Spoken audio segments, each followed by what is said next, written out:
Hello everyone and welcome back to my YouTube channel. तो आज मैं आप सभी के लिए लेके आई हूँ लव इन डेविल का एपिसोड 3। तो एपिसोड 3 स्टार्ट होता है और हमें सीन दिखाया जाता है जहाँ पर हम देखते हैं कि जो अंकल की बेटी थी उसने अब की बाल जो झालू था उसके गले में लगा के फांसी का फंदा से लटका दिया था।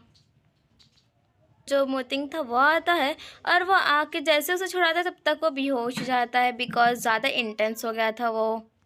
और मोतिंग की मम्मी भी आ जाती हैं और वो देखती हैं कि यहाँ पर तो जो मोतिंग है बेहोश है और झालू अभी तक ठीक है। नहीं चलेगा तो वो भी बेहोश होने का एक्टिंग करती है।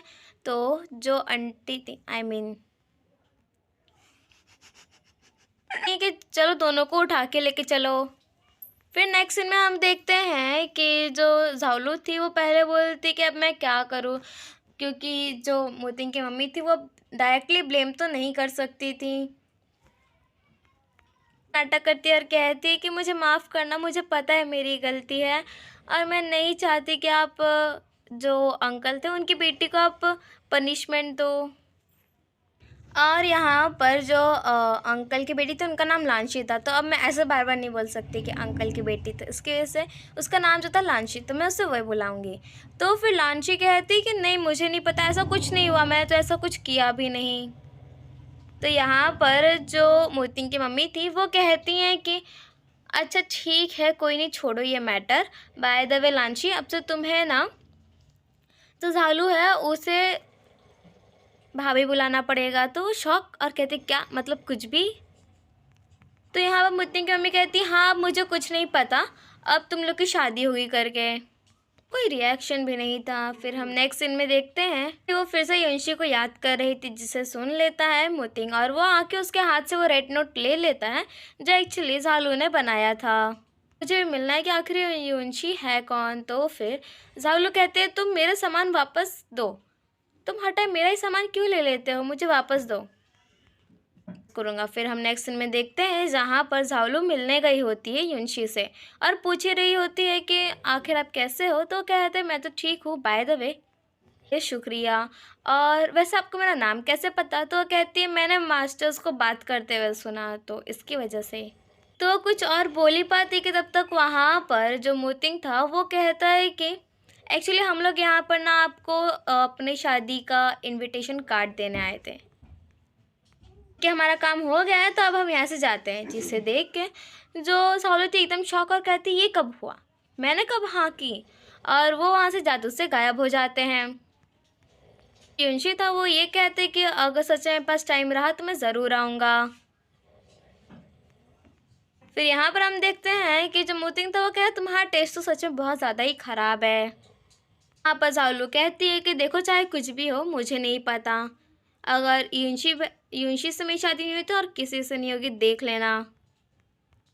फिर हम नेक्स्ट सीन में देखते हैं जहाँ पर जो मोतिंग था अपनी मम्मी से कहता है कि अब वो रेडी नहीं है तो मैं उसके साथ ज़बरदस्ती तो कर नहीं सकता।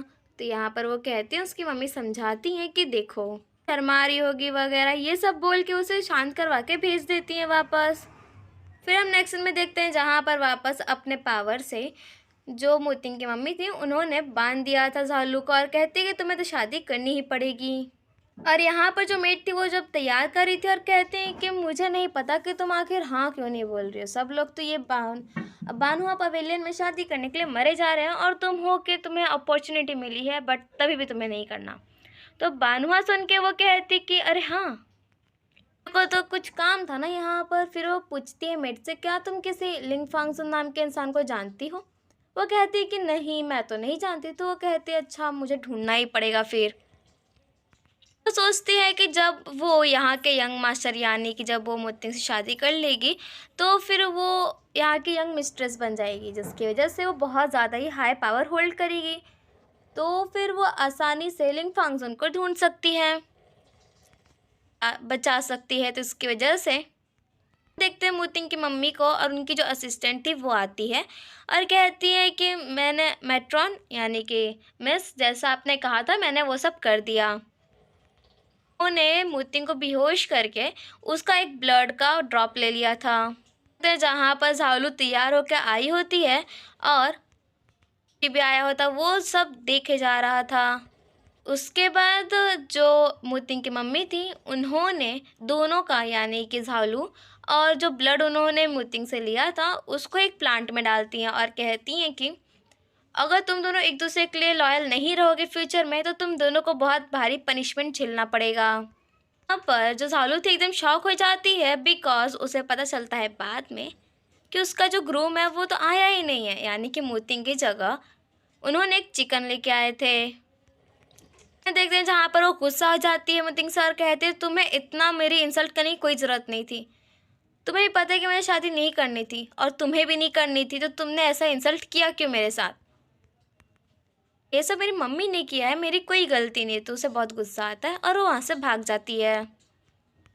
उससे मैं अपने कमरे में जाकर चिकन था उसे घूरने लगती है और फिर उसे बहुत ज़्यादा भूख लगती है तो उसी को पका के खाने लगती है। अब क्या कर रही हो? तो वो कहती है कि मुझे भूख लगी तो मैंने खा लिया और कुछ। तो मेड कहती है ये तो बहुत ज़्यादा ही मतलब बुरा साइन होता है, ऐसा नहीं करना चाहिए वगैरह सब। इसका मतलब आपने जो चिकन खाया इसका मतलब ये हुआ कि जो मास्टर है यानी कि जो मोतिंग है आपने उससे खा लिया इनडायरेक्टली।